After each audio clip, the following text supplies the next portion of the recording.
Innal hamdalillah nahmaduhu wa nasta'inuhu wa nastahdihi wa nastaghfiruh wa na'udzu billahi min shururi anfusina wa sayyiati a'malina. Man yahdihillahu fala mudhillalah wa man yudlilhu fala hadiyalah. Asyhadu an la ilaha illallah wa anna Muhammadan abduhu wa rasuluh. Allahumma salli ala Muhammad wa ala alihi wa sahbihi wa sallim. Rabbi syrah li sadri wa yassir li amri wahlul 'uqdatam min lisani yafqahu qawli. Rabbi yassir wa la tu'assir ya karim. Rabbi yassir wa la tu'assir ya karim. Rabbi atmim bil khair thumma amma ba'du. Alhamdulillah, tuan-tuan, puan-puan, ibu-ibu, ayah-ayah, abang-abang, kakak-kakak,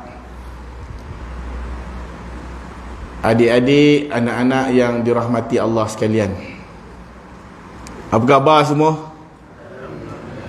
Sihat ya tuan-tuan? Kalau sihat senyumlah sikit. Takutlah saya.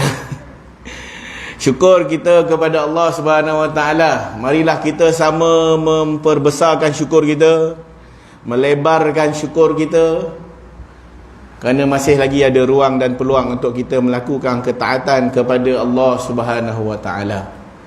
Terima kasih kepada pengurusi majlis. Terima kasih kepada pihak Surau Raudhah Al-Mukhlisin.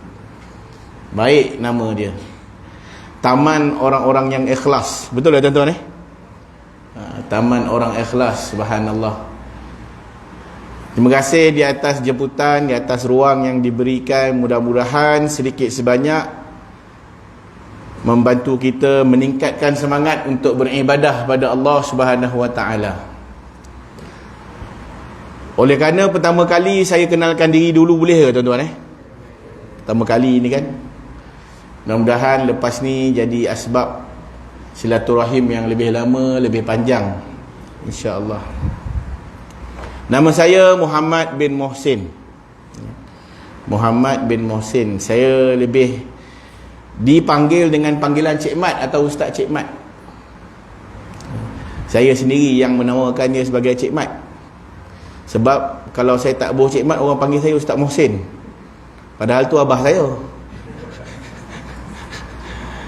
Kan? Jadi kadang-kadang orang baca panjang sangat kan, Muhammad bin Mohsin, bukan baca panjang, baca laju. Dia baca laju, dijemput Ustaz Mohsin. Padahal bahasa dah dalam kubur dah. Jadi saya lebih mudah dipanggil dengan Ustaz Mat atau Ustaz Cik Mat lah. Baik tuan-tuan, saya ni lahir di negeri Kelantan. Ada orang Kelantan sini ke? Mesti ada kan, orang Kelantan ni di mana-mana. Mak saya Kelantan, ayah saya Negeri Sembilan. Jadi saya ni membesar di Negeri Sembilan lah. Saya membesar di Negeri Sembilan. Oleh kerana saya membesar di Negeri Sembilan, saya lagi pandai cakap Negeri Sembilan daripada cakap Kelantan lah. Kalau cakap Kelantan, tuan-tuan ada orang Kelantan cakap Kelantan dengan saya faham. Tapi saya nak balas, saya tak pandai. Alhamdulillah sudah pun berumah tangga tuan-tuan. Dikurniakan 4 orang cahaya mata. Nak masuk 5 lah. Lagi seminggu lagi insya-Allah keluar.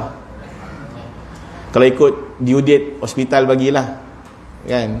Lagi seminggu. Mudah-mudahan. Baik tuan-tuan dan puan-puan yang dirahmati oleh Allah sekalian, ibu ayah. Hari ini insya-Allah bukan saya nak mengajar ke, nak apa ke, lebih berkongsi boleh tuan-tuan Kita berkongsi, mudah-mudahan sebersikit jadi pengajaran buat kita bersama. Tajuk kita hari ini, solat sempurna, hidup barakah. Betul tak tuan-tuan Solat sempurna, hidup barakah. Yang pertama kita nak kena bincang apa itu barakah. Kita ambil yang hujung dulu. Kita semua nak hidup barakah tuan-tuan, betul Kita semua nak hidup barakah. Perkara yang mendatangkan keberkatan dalam hidup ni banyak tuan-tuan. Asalkan kita melakukan perintah Allah Subhanahu Wa Taala, maka Allah kurniakan kepada kita keberkatan. Persoalan dia, apa itu berkat? Tuan Guru Nik Abdul Aziz kata berkat ni tak ada bahasa Melayu boleh terjemah. perkataan berkat. Tak ada. Ketika beliau mengarang dan mensyarahkan tafsir surah Al-Mulk, kan? Tabarakalladzi biyadihil mulk, maha berkat Allah Subhanahu wa taala, kan? Apa berkat? Tak ada, bahasa Melayu tak ada. Ada sebahagian ulama mengatakan berkat tu maksudnya tuan-tuan adalah aziyadah, bertambah-tambah atau melimpah-limpah. Jadi bila kata hidup berkat ni, maksudnya hidupnya tu bertambah-tambah, hidupnya tu melimpah-limpah kebaikannya. Apa yang melimpah ya? Kebaikannya bertambah atau kebaikannya melimpah, kan? Berkat itu boleh jadi dia ada pada masa. Allah guna dalam Al-Quran, inna anzalnahu fi lailatin mubarakah.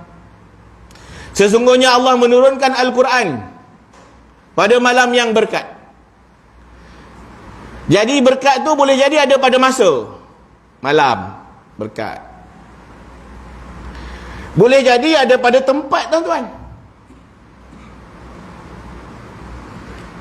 Bismillahirrahmanirrahim. Subhanalladzi asra bi'abdihi lailan minal masjidil harami ilal masjidil aqsa alladzi barakna haulahu linuriyahu min ayatina. Kan Allah sebut kan, allazi barakna haulahu. Allah telah memperjalankan hambanya daripada Masjidil Haram pergi ke Masjidil Aqsa. Dan Allah bagi tahu daripada Masjidil Haram ke Masjidil Aqsa, allazi barakna haulahu. Allah kurniakan keberkatan pada tempat tersebut. Subhanallah. Jadi boleh jadi berkat tu pada tempat, kan? Kalau berkat tu pada masa, siapa berada pada masa tersebut, maka dia dikurniakan kebaikan yang melimpah. Contoh malam yang berkat apa dia, tuan-tuan? Lailatul Qadar, kan? Siapa yang beribadah di dalamnya, maka dikurniakan kebaikan sehingga 83 tahun berganda-ganda, kan? Ada juga berkat itu pada umur. Contoh Imam An-Nawawi, tak berkahwin, meninggal muda 45 tahun.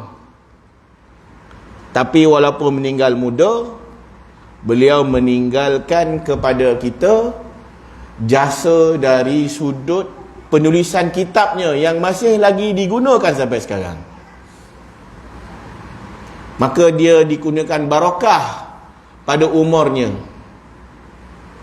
Kalau nak ditengok pada kitab dia, kita rasa tak mampu kita nak jadi seperti dia. Tuan-tuan dan puan-puan yang dirahmati oleh Allah sekalian, barakah. Itulah dia barakah. Semoga Allah kurniakan kepada kita keberkatan. Siapa lagi contoh orang yang berkat? Rasulullah sallallahu alaihi wasallam. Hayat hidupnya tak lama, betul tak, tuan-tuan? Nabi usia dia sampai 63 tahun. Tapi 63 tahun tu kalau tengok pada dakwah dia 23 tahun hanya. 23 tahun sahaja. 10 tahun di Madinah, 13 tahun di Mekah.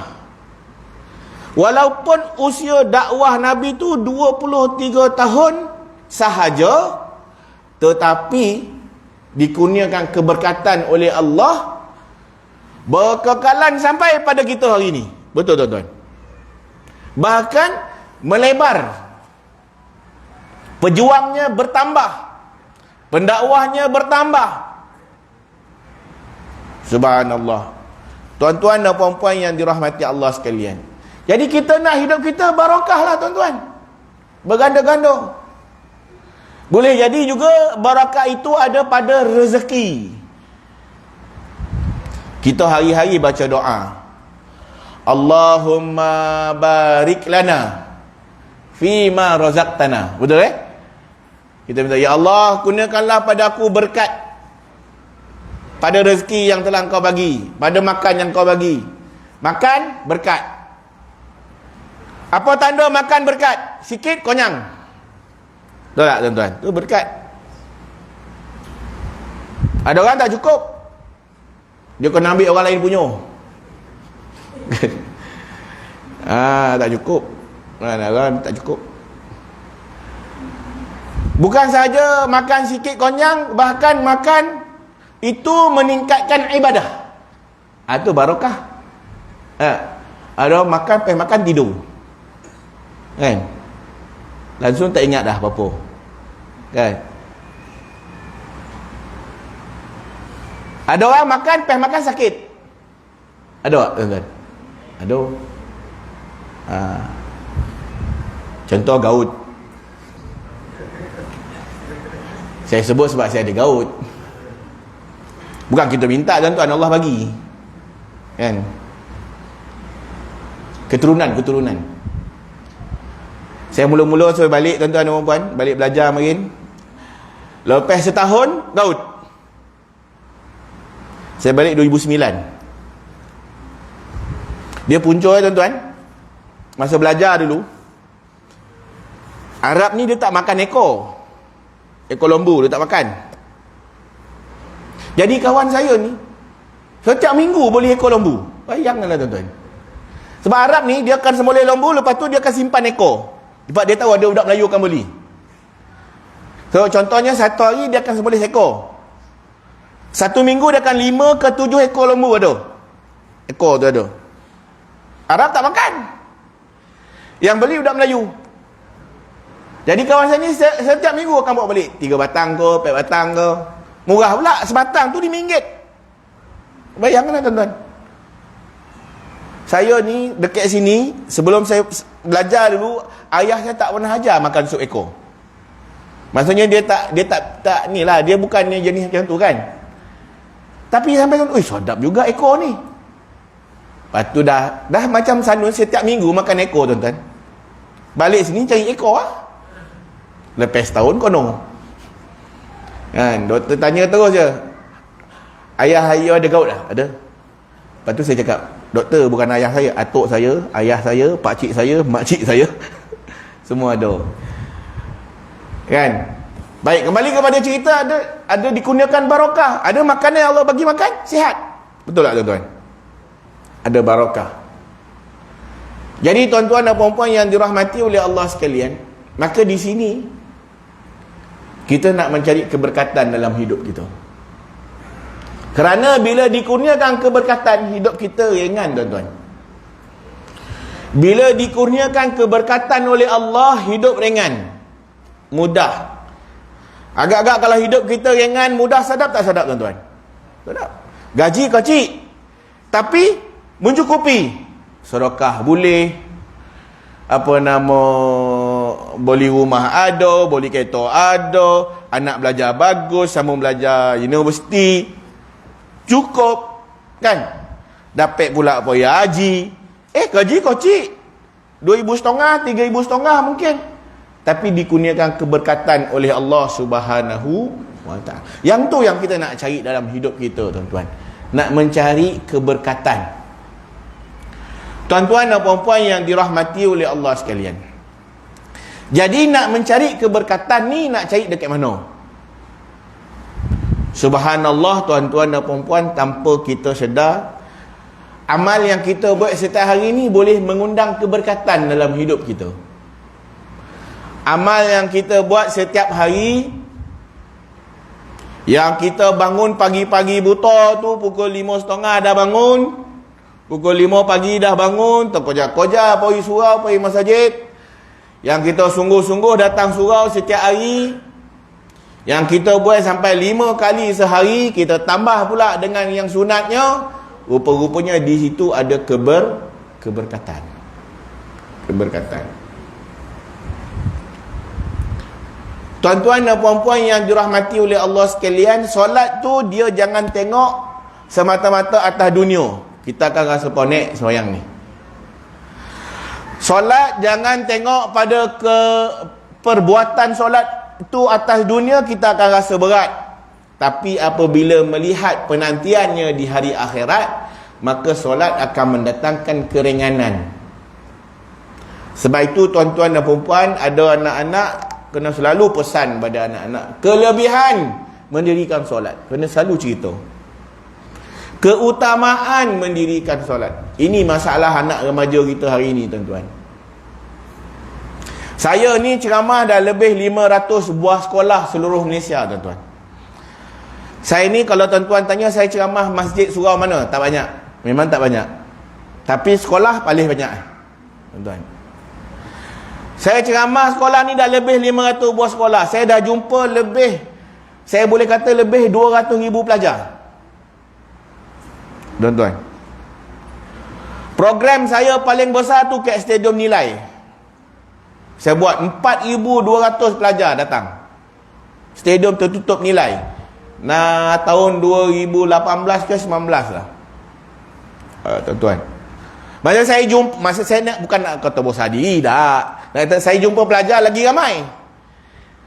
Apa saya dapat, tuan-tuan? Saya setiap kali program saya akan survey. Buat survey. Saya bukan buat kajian lah, survey lisan. Saya kata semua pelajar tutup mata. Tutup mata sekarang. Siapa buka, buta. Takut kan? Cara nak tackle budak, tuan-tuan, macam tu lah kan. Siapa buka, buta. Takut dia, tutup mata semua. Kan? Lepas tu kita tanya, siapa sini sembahyang fardu cukup? 5 waktu cukup? Kan? Tak payah suruh, tak payah paksa, tak payah cakap, tak payah marah. Subuh sendiri bangun. Dekat sekolah pun sembahyang, dekat rumah pun sembahyang. Di asrama pun sembahyang, kat rumah pun sembahyang. Ada mak ayah pun sembahyang, tak ada mak ayah pun sembahyang. Ada orang, tak ada orang sembahyang. Warden kejut kat asrama ke, warden tak kejut ke, ada dapat warden garang ke, ada dapat warden yang lembut ke, tetap sembahyang. Siapa jenis macam ni? Angkat tangan. Tuan-tuan, saya pergi semua sekolah yang saya pergi, saya boleh kata 80% pelajar tak jaga sembahyang, tuan-tuan. Saya berani sebut. Tuan-tuan ada rezeki, siapa PIBG, buatlah. Tanya budak-budak. 80% tak jaga sembahyang, tuan-tuan. Bila siapa jaga sembahyang? Yang angkat tangan tu tak sampai 20%, tuan-tuan. Yang angkat tangan tu tak sampai 20%. Siapa ada tinggal? Siapa tinggal? Hari ni cukup 5, besok 4 mungkin. Hari ni buat, besok tak buat. Ini buat. Kadang ada ayah suruh, ayah pasal, mak suruh, mak pasal, mak marah. Mak dah naik darah, boleh sembahyang. Siapa macam ni? Nak dapat yang ni 20% ni susah, tuan-tuan. Mungkin orang kata, alah ustaz pergi sekolah sukan kot. Tak, saya pergi sekolah agama pun macam tu, tuan-tuan. Saya pergi sekolah tahfiz pun macam tu, tuan-tuan. Apalah sekolah tahfiz macam tu? Iyo, sekolah tahfiz ni lagi besar setan ni, tuan-tuan. Tuan-tuan tengoklah berita sekolah tahfiz, macam-macam berita, tuan-tuan. Tak payah cerita bab solat, bab liwat, bab apa, semua banyak kat sekolah tahfiz. Tuan-tuan dan puan-puan yang dirahmati Allah sekalian. Sebab tu hari ni bila saya diundang cerita pasal solat ni, satu pada saya kegembiraan lah, kegembiraan. Memang saya banyak ceramah solat lah di sekolah-sekolah. Bagi kesedaran dirikan solat. Sebab apa, tuan-tuan dan puan-puan, bila anak-anak kita ni pasal solat dia tak jago, tuan-tuan, tuan-tuan percayalah cakap saya, benda lain memang takkan jago. Kalau solat dia tak buat betul-betul, benda lain dia takkan buat. Solat dia malas, benda lain memang malas. Solat sambil lewa, benda lain memang sambil lewa. Sebab tu kita kena perintah anak kita ni jaga solat. Seawal usia 7 tahun Nabi suruh anak kita dirikan solat. Suruh anak kamu solat umur 7 tahun. 7 tahun. Sebab tu dalam Islam, start umur 7 tahun, tuan-tuan, jangan manja anak. Jangan, please. 7 tahun ni umur apa? 7 tahun ni umur ketegasan. 7 tahun ni umur apa? Umur disiplin. 7 7 tahun ni umur apa? Umur kalau buat dapat kebaikan, kalau tak buat hukuman. Dia dah start dah tu, dah start 7 tahun. Tapi dalam konteks solat, hukuman start 10. 10 tahun tak solat, rotan. Benda lain tak payah rotan. Jangan beria bona nak rotan semua. Tumpah air rotan. Tak tutup TV rotan. Tak pulang handphone rotan. Parah pula. Tuan-tuan. Jadi dalam Islam, kita ni diperintah untuk pastikan anak kita pelihara solat. Seawal 7 tahun pelihara solat. Dulu, tuan-tuan dan puan-puan, saya tak berapa faham apa hikmah Nabi suruh anak kita solat 7 tahun. Apa hikmah, tuan-tuan? Bila fikir-fikir macam tak ada apa suruh sembahyang. Sebab saya ingat dulu macam abah saya pun macam tu juga. Kau jangan main potang. Kau selagi kau tak sembahyang, kau jangan keluar main. Sembahyang, tuan-tuan. Tapi itulah sembahyang macam flashman. 1 minit siap 4 rakaat.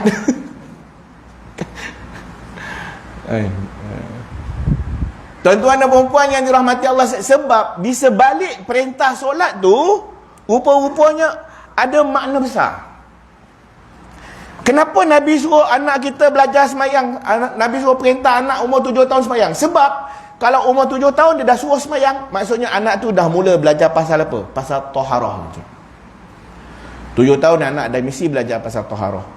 Konceng macam mana? Sebab kalau dia konceng tak selesai, apatah lagi nak sembahyang. Betul tak, tuan-tuan? Dia dah kena belajar cara buang air yang betul. Tuan-tuan kalau tak belajar, tuan-tuan apa jadi? Tuan-tuan pergilah tandas sekolah. Haring. Boilah mana pun. Sebab apa? Budak tak diajar cara buang air. Saya kalau ceramah, budak saya cakap, kau tembak biar topat. Lubang tu besar.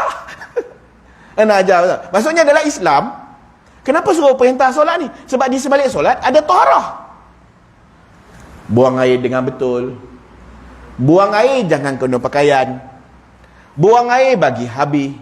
Bila dah buang air, kena pastikan tempat kita tu bersih. Kan? Dah buang air, sucikan diri. Sucikan diri. Maksudnya di situ Islam nak bagi tahu, mak ayah bukan suruh jaga solat semata-mata. Pastikan anak belajar cara buang air yang betul. Buang air besar. Apa itu kotor, apa itu bernajis. Rupanya di sebalik perintah tu ada. Kenapa nak suruh anak belajar solat umur 7 tahun? Sebab di sebalik solat itu, tuan-tuan, dia bukan saja ada kebersihan. Ya? Di sebalik solat tu rupanya Nabi nak suruh belajar Quran. Nabi nak suruh belajar apa? Quran. Dalam solat, kan, kita tak payah baca surah lain. Mana benda lain, surah lain tak wajib kecuali Fatihah. Kan? Tu point dia. Surah lain tak wajib. Surah ada 114 surah. Surah lain tak wajib baca kecuali Fatihah.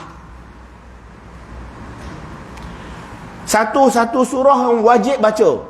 Rupanya di situ ada perintah untuk belajar Quran.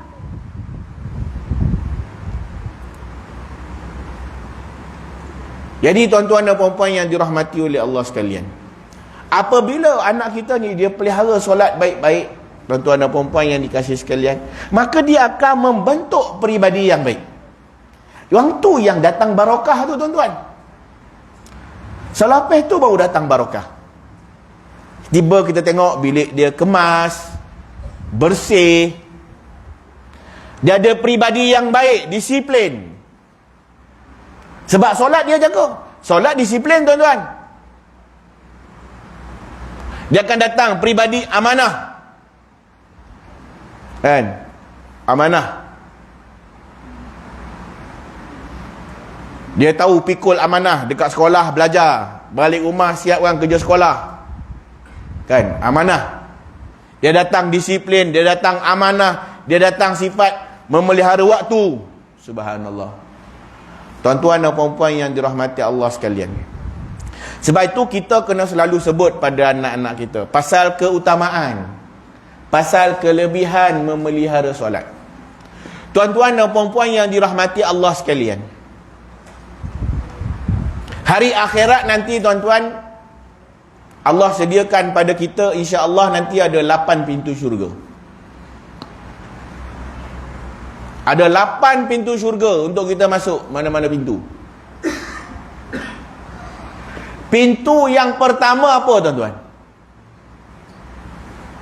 Pintu yang pertama. Pintu yang pertama adalah solat, tuan-tuan. Allah kurniakan kita ni 8 pintu. Disebut dalam satu hadis Bukhari, tuan-tuan. Bismillahirrahmanirrahim.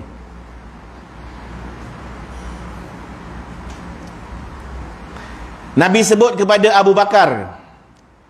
Nabi kata, siapa menginfakkan sepasang daripada harta bendanya di jalan Allah,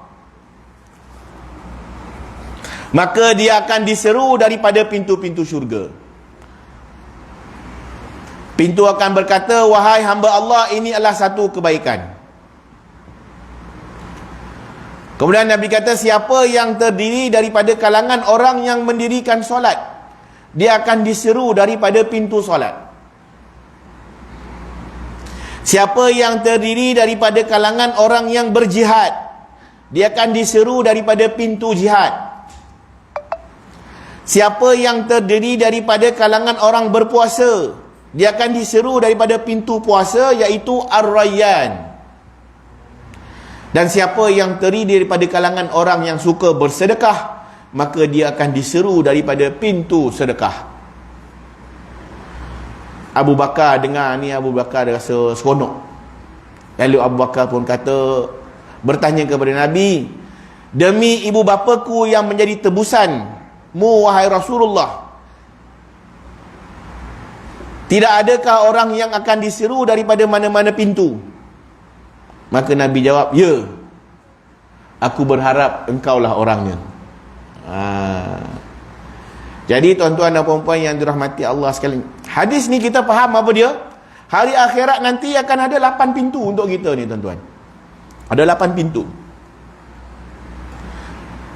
Pintu pertama solat, pintu kedua jihad, pintu ketiga puasa, pintu keempat sedekah. Ni hadis ni cerita 4. Dalam hadis lain, hadis Muslim, tambah lagi 4. Apabila manusia itu mendirikan solat dengan bersungguh-sungguh, tidak cukup dengan sembahyang fardunya, dia tambah dengan sembahyang sunat, lalu dia mendirikan dengan bersungguh-sungguh, pintu solat akan seru dia. Mudah-mudahan pintu solat panggil kita lah, tuan-tuan. Manusia bila dia melalui titian sirat, selepas saja dia lalu titian sirat, dia dah tak ada apa dah urusan, segala dosanya diampunkan, lalu terbuka pintu syurga. Pintu syurga buka.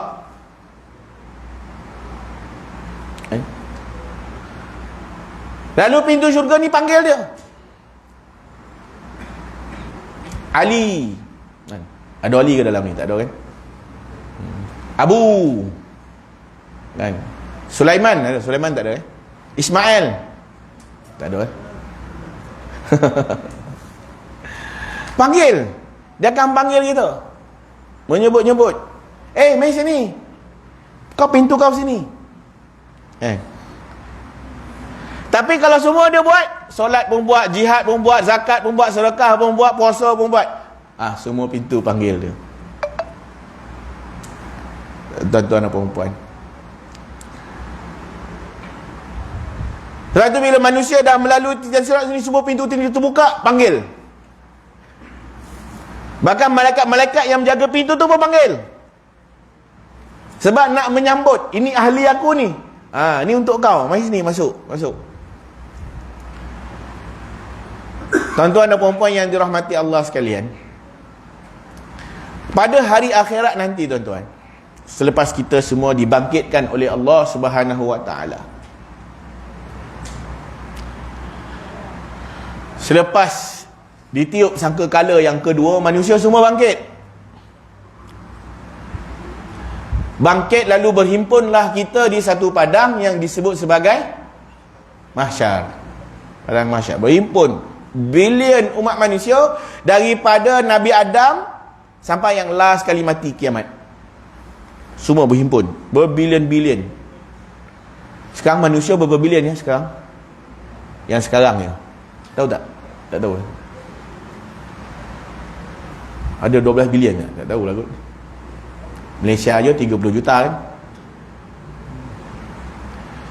Tuan-tuan, jadi berhimpun kita ni semua penuh kat padang mahsyar tu, penuh. Bila kita berhimpun dekat situ, manusia ketakutan. Manusia tak tahu nak buat apa. Serba salah. Kepanasan. Didekatkan matahari kita pada jarak 1 jengkal ni. Matahari dengan kita ni 1 jengkal jarak dia. Lalu berpeluh-peluh lah manusia duduk di situ. Ada manusia peluhnya sampai buku lali. Banjir. Ada manusia peluhnya banjir sampai lutut. Ada yang peluhnya sampai pinggang. Ada yang peluhnya sampai dada. Ada yang peluhnya sampai leher. Ada yang peluhnya sampai mulut. Ada yang peluhnya sampai hidung. Ada yang tenggelam dalam peluh masing-masing. Semua itu bergantung kepada amal soleh yang dia lakukan atas dunia. Jadi manusia ni panas, berpeluh, haus, ketakutan, tak tahu nak buat apa. Lalu diilhamkan kepada beberapa manusia tu berhimpun. Apa kata kita cari Nabi Adam lah. Ada manusia yang Allah ilhamkan untuk berjumpa, sepakat cari Nabi Adam. Pada waktu itu ada ibu cari anak. Nak ingat lagi tak ibu? Ibu, apalah tak ingat pula? Nak bagi ibu pahala sikit. Oh, ibu bab pahala minta maaf lah bu ya. Saya pun tak cukup. Jadi anak tak boleh tolong ibu dah. Ibu tak boleh tolong anak, anak tak boleh tolong ibu. Suami tak boleh tolong isteri, isteri tak boleh tolong suami. Kita tak boleh tolong sesiapa pun tuan-tuan. Maka atas dunia ni lah kita kena tolong mereka bersungguh-sungguh. Tuan-tuan dan perempuan, maka manusia tu berhimpun, dia cari macam mana cara jalan nak keluar daripada masalah ni. Sebab ketakutan, kepanasan. Lalu mereka diilhamkan cari Nabi Adam alaihi salam. Mereka jumpa Nabi Adam. Wahai Nabi Adam, bapa kepada seluruh umat manusia kan, tolonglah berjumpa dengan Allah Subhanahu wa taala, supaya Allah menghabiskan penyiksaan di padang mahsyar ni. Allah tamatkan, Allah buka pintu pengadilan, Allah hitung amal satu-satu, dan kalau siapa baik masuklah syurga, siapa tak ikutlah dia campak atas api neraka. Tuan-tuan, Nabi Adam kata apa? Minta maaf. Allah Subhanahu wa taala tidak pernah murka, melainkan hari ni dia paling murka. Nabi Adam kata.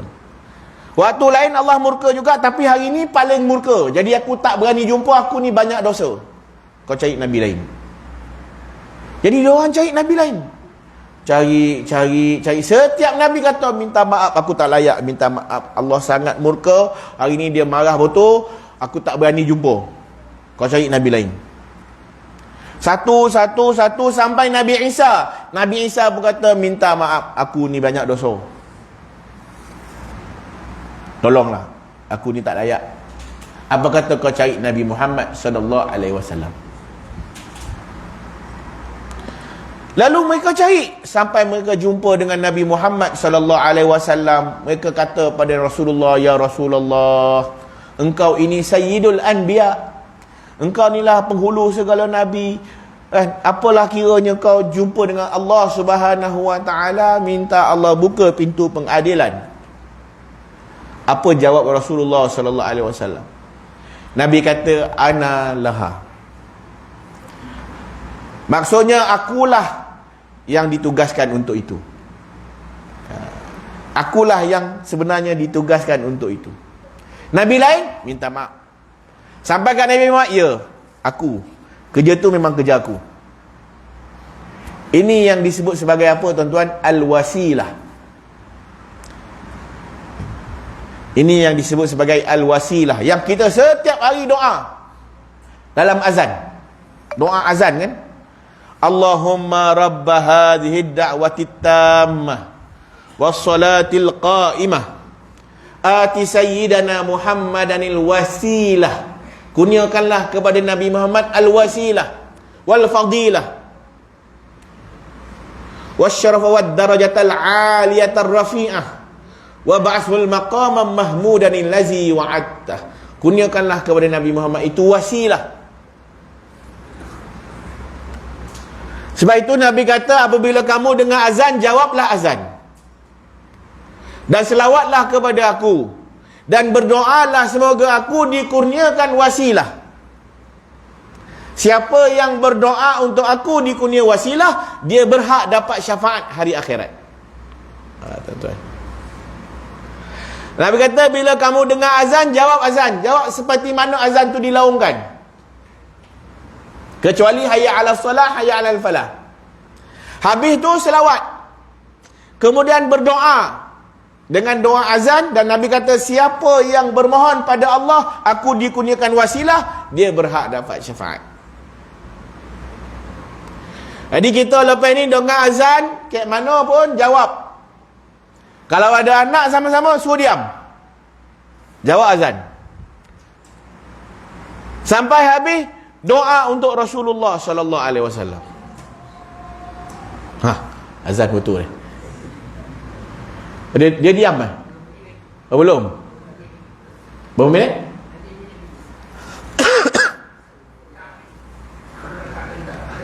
Belum masuk lagi? Dia warning dulu Jadi tuan-tuan dan puan-puan yang dirahmati Allah sekalian, jawab azan. Suruh anak kita diam. Kita buat apa aktiviti pun diam. Tapi dia ada azan, tak ada? Azan dulu Boleh, boleh.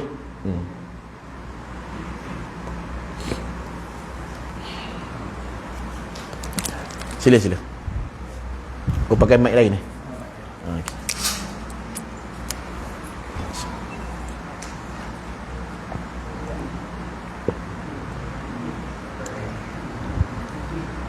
Allahu Akbar, Allahu Akbar, Allahu Akbar, Allahu Akbar, Allahu Akbar. Asyhadu an la ilaha illallah,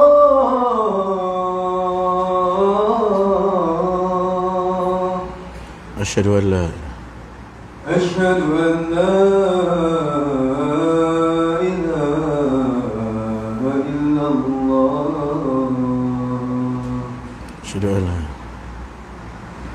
أشهد أن محمدا رسول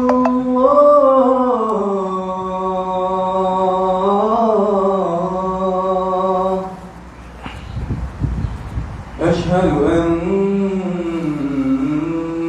محمدا رسول الله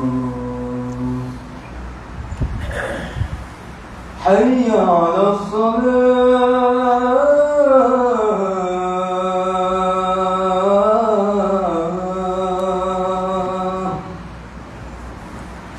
حي على الصلاة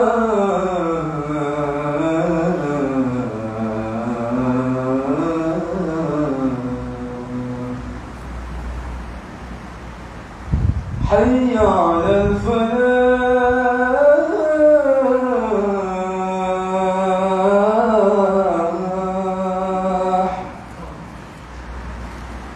حي على الفلاح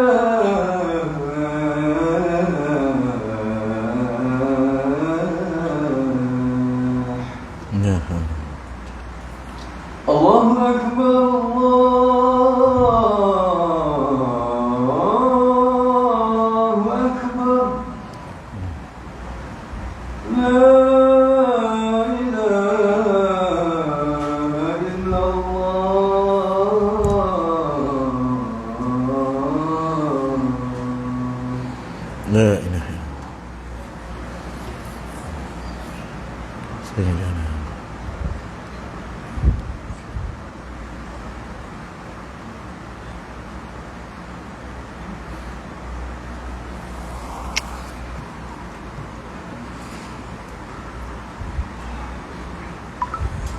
Baik, bismillah. Boleh teruskan kita tuan? Boleh sikit lagi lah ya. Baik, jadi permulaan kesempurnaan solat tu, dia bermula daripada mana? Lawangan azan tadi tu. Kita mendengar, kita menghayati lawangan itu, kita menyambut, lalu kita berdoa untuk Rasulullah sallallahu alaihi wasallam. Kita doa semoga Allah mengurniakan kepada Nabi Muhammad al-wasilah. Al-wasilah ni maksudnya iaitu satu kedudukan, kelebihan untuk dia pergi berjumpa dengan Allah Subhanahu wa taala. Dikala tak ada siapa nabi yang berani dan sanggup nak jumpa. Jadi sembahyang kita ni dia bukan semata-mata sembahyang tuan-tuan. Tapi sebelum sembahyang tu kita dah mula mendoakan untuk Rasulullah sallallahu alaihi wasallam. Di padang mahsyar berhimpunlah manusia ramai-ramai ni. Dan Nabi disebutkan, Nabi berada di Telaga Kausar. Nabi akan panggil umat dia, mari sini, mari minum. Minum air Telaga Kausar. Telaga Kausar ni pula adalah satu sungai yang mengalir daripada dalam syurga, dia mengalir sampai di padang mahsyar. Lalu Nabi bagi minum. Ambil. Nabi dibantu oleh malaikat, dibantu oleh orang beriman, ambil minum, bagi minum, bagi minum. Nabi panggil umat-umat dia. Cara mana Nabi kenal umat Nabi? Tuan-tuan dan puan-puan yang dirahmati Allah sekalian, Nabi kenal umat Nabi Muhammad sallallahu alaihi wasallam berdasarkan wajahnya yang bercahaya. Masa bila pula wajah tu bercahaya? Nabi Muhammad sallallahu alaihi wasallam sebut, siapa berwuduk, anggota wuduknya akan bercahaya hari akhirat. Jadi kesempurnaan solat tu daripada azan bawa ke wuduk tuan-tuan. Siapa wuduk, dia wuduk betul-betul, anggota wuduknya akan bercahaya hari akhirat. Kerana bercahaya itu, maka Nabi Muhammad kenal umat Nabi hari akhirat. Tuan-tuan dan puan-puan yang dirahmati Allah sekalian, jadi kita ni diperintahkan untuk berwuduk. Kerana dengan wuduk itu Nabi boleh mengenali kita. Dengan wuduk itu semua anggota kita bercahaya. Tangan bercahaya, muka bercahaya, kepala bercahaya, kaki bercahaya. Sebab itu Nabi kata, kalau kamu mampu melebihkan basuhan, lebihkan. Kalau biasa sampai siku dapat lebih sampai lengan, tak apa, boleh lebih sikit. Tapi jangan pergi mandi pula kat situ tuan-tuan. Dia bukanya air, dia pergi mandi. Ustaz kata lebih deh. Lebih. Kalau boleh basuh lebih 3 tak apa, ambil 5 boleh. Tapi jangan sampai membazir. Mak Nabi pun tak bagi kita berwuduk dengan membazir. Anggota wuduk ni bercahaya tuan-tuan hari akhirat. Subhanallah. Cara mana lagi kita akan dikenali oleh Rasulullah sallallahu alaihi wasallam? Melalui selawat. Nabi kata, orang yang paling dekat dengan aku di hari akhirat adalah orang yang paling banyak baca selawat. Orang yang paling dekat dengan aku hari akhirat adalah orang yang paling banyak baca selawat. Siapa solat, maka dia ni dah baca paling kurang 5 kali selawat. Siapa solat, paling kurang dia dah baca 5 kali selawat setiap hari. Kalau campur dengan tahiyat awal, dia akan jadi 10. Tahiyat awal campur tahiyat akhir, dia akan jadi 10. Setiap hari dia akan berselawat pada Rasulullah sallallahu alaihi wasallam 10 kali. Dan selawat pada Nabi lain tak wajib dalam semayang, kecuali Nabi Muhammad SAW. Nabi lain tu sunat. Kan kita bacakan, kama sallaita ala Ibrahim. Tibalah nama Ibrahim pun sebut dalam semayang. Kan? Tak wajib tuan-tuan, tu sunat. Maka siapa semayang, dia semayang, kalau dia berhenti tahiyat akhir tu sampai selawat pun dah boleh bagi salam dah. Sebab rukun selesai. Allahumma salli ala Muhammad wa ala ali Muhammad. Nak bagi salam boleh.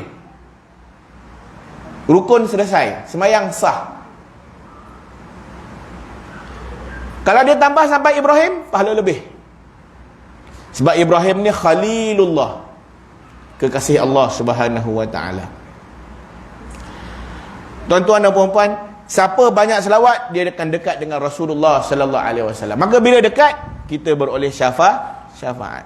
Kita baca doa untuk Nabi, Nabi kata Nabi akan kurniakan syafaat kepada kita, insya-Allah. Jadi tuan-tuan dan puan-puan, bila Nabi ni pergi berjumpa dengan Allah Subhanahu wa ta'ala, pada ketika itu Nabi jumpa, Nabi terus sujud. Nabi tak buat apa-apa, sujud selama-lama.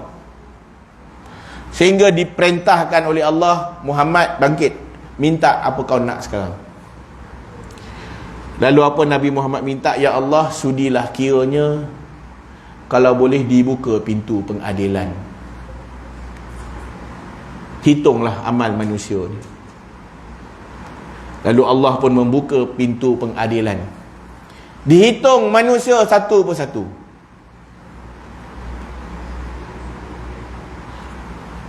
Yang baik akan dapat amalnya daripada tangan kanan. Lalu gembiralah dia. Masya Allah, Alhamdulillah, tak sia-sia dan sembahyang main. Alhamdulillah, syukur, tak sia-sia puasa main. Alhamdulillah, bagus, syukur, Alhamdulillah, tak sia-sia sedekah. Amaran botol dah tu. Tak sia-sia pergi haji, kumpul duit semua tak sia-sia lah. Dia mula rasa gembira di atas segala penderitaan, pengorbanan yang dia lakukan. Siapa amal tak cukup, maka dia terima buku tu daripada tangan kiri. Pada waktu itu menyesallah dia. Ya Allah, apalah kono marin dia tak semayang. Ya Allah, marin mak kojut dah, dia tak bangun apa hal. Dia mulalah menyesal. Kenapalah dulu dah sampai, dan dah sampai seru duit cukup dah pergi haji, dan tak pergi. Kenapa dia tak pergi? Dia mulalah mempertikaikan hidup dia. Kan? Ya Allah, kenapalah macam ni? Ya Allah, kenapalah begini? Sedih, campur takut, campur menyesal, semua tu. Tuan-tuan dan puan-puan yang dirahmati Allah sekalian. Lalu melintasilah manusia satu titi yang disebut sebagai titian sirat. Ada manusia lalu titi laju berdesup macam kilat, sampai. Ada yang lalu dekat titi itu seperti berkuda, laju juga. Ada yang lalu seperti berlari. Ada yang seperti berjalan. Ada yang seperti merangkak. Namun dekat laluan tersebut ada malaikat yang bertugas memegangkan satu besi. Kat ujung besi tu ada cangkuk, dia akan tarik. Siapa lalu tarik, rentap. Dan ini kalau dia jalan kena rentap, jatuh dia bangun balik. Jatuh dia bangun balik. Dia jatuh dia bangun balik. Itu umpamanya manusia yang dia buat jahat, dia buat silap, dia bangkit. Dia jatuh, dia bangkit. Dia jatuh, dia bangkit. Selamat sampai. Ada yang jatuh kali pertama, bangkit. Jatuh kali dua, bangkit. Jatuh kali ketiga, jatuh tu. Na'udzubillahi min zalik. Tuan-tuan dan puan-puan yang dirahmati oleh Allah sekalian,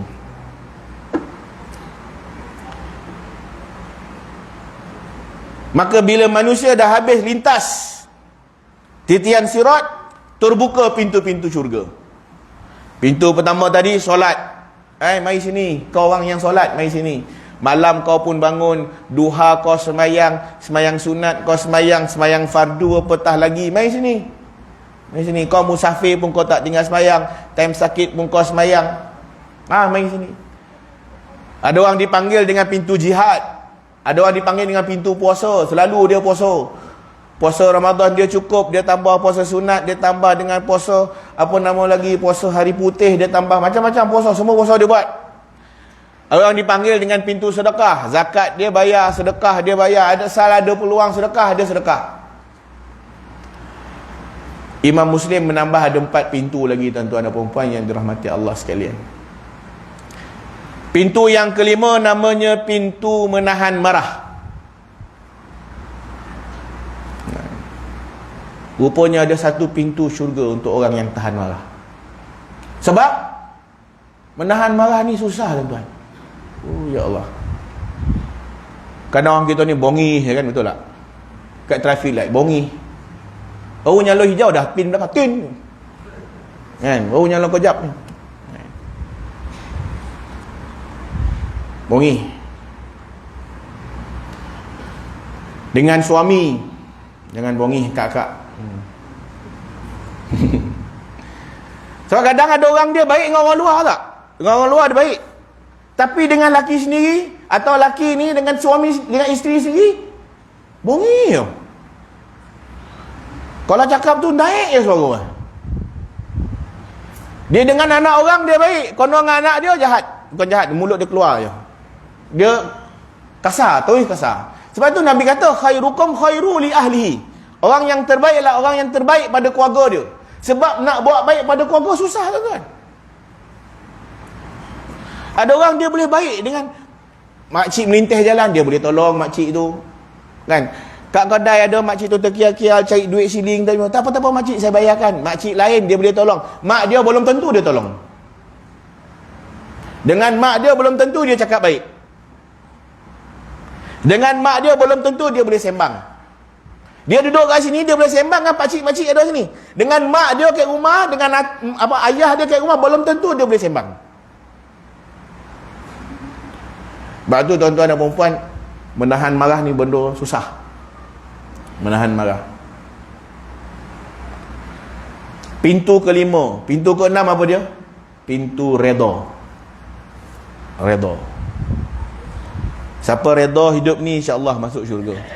Ada seorang perempuan jumpa Rasulullah, "Ya Rasulullah, aku ni ada sakit sawan." Perempuan. Setiap kali aku sawan, aku akan hilang apa nama istilahnya kalau orang sawan ni?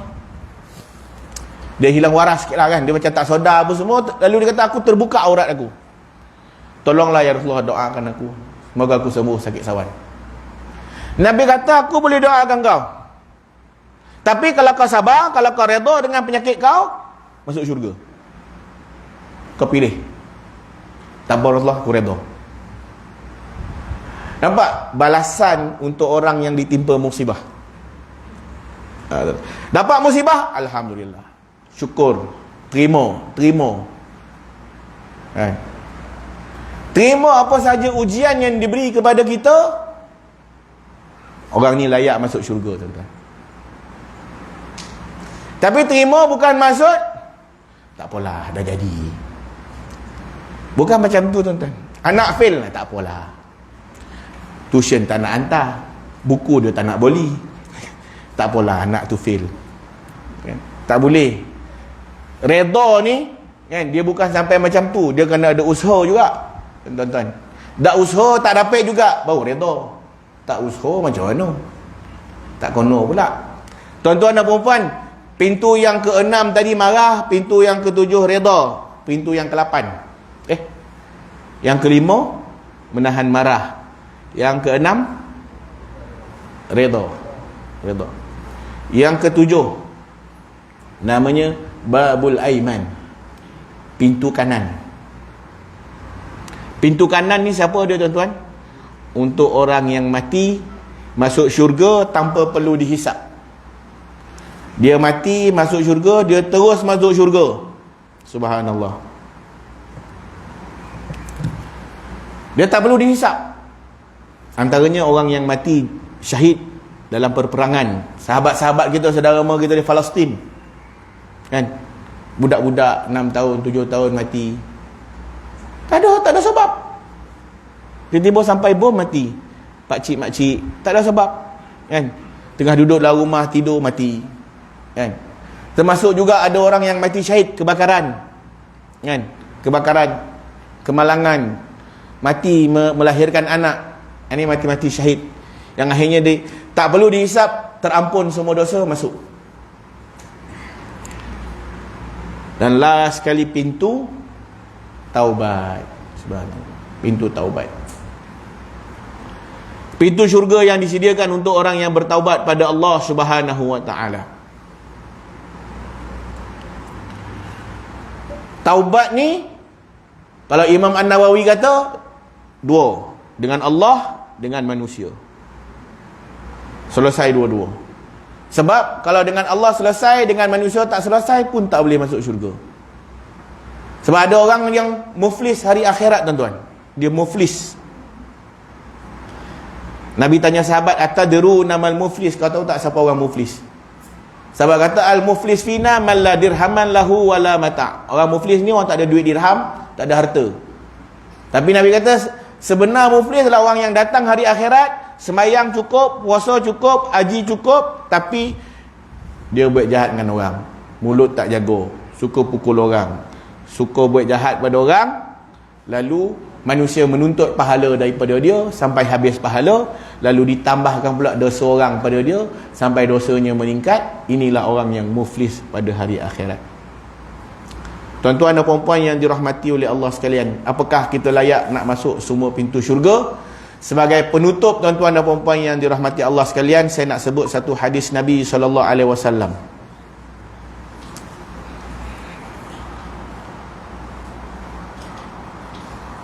Hadis Nabi riwayat Muslim, sahih, kita amalkan insya-Allah. Nabi kata, ma minkum min ahadin yatawaddau fayublighu aw fayusbirul wudu thumma yaqul asyhadu an la ilaha illallah wa anna muhammadan abduhu wa rasuluh illa futihat lahu abwabal jannah as-samaniyah yadkhulu min ayyiha sya'.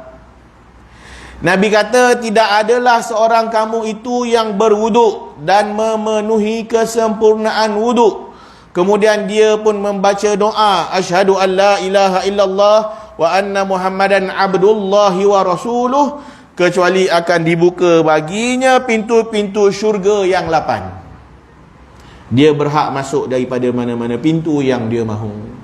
Saya ulang, hadis sahih riwayat Muslim.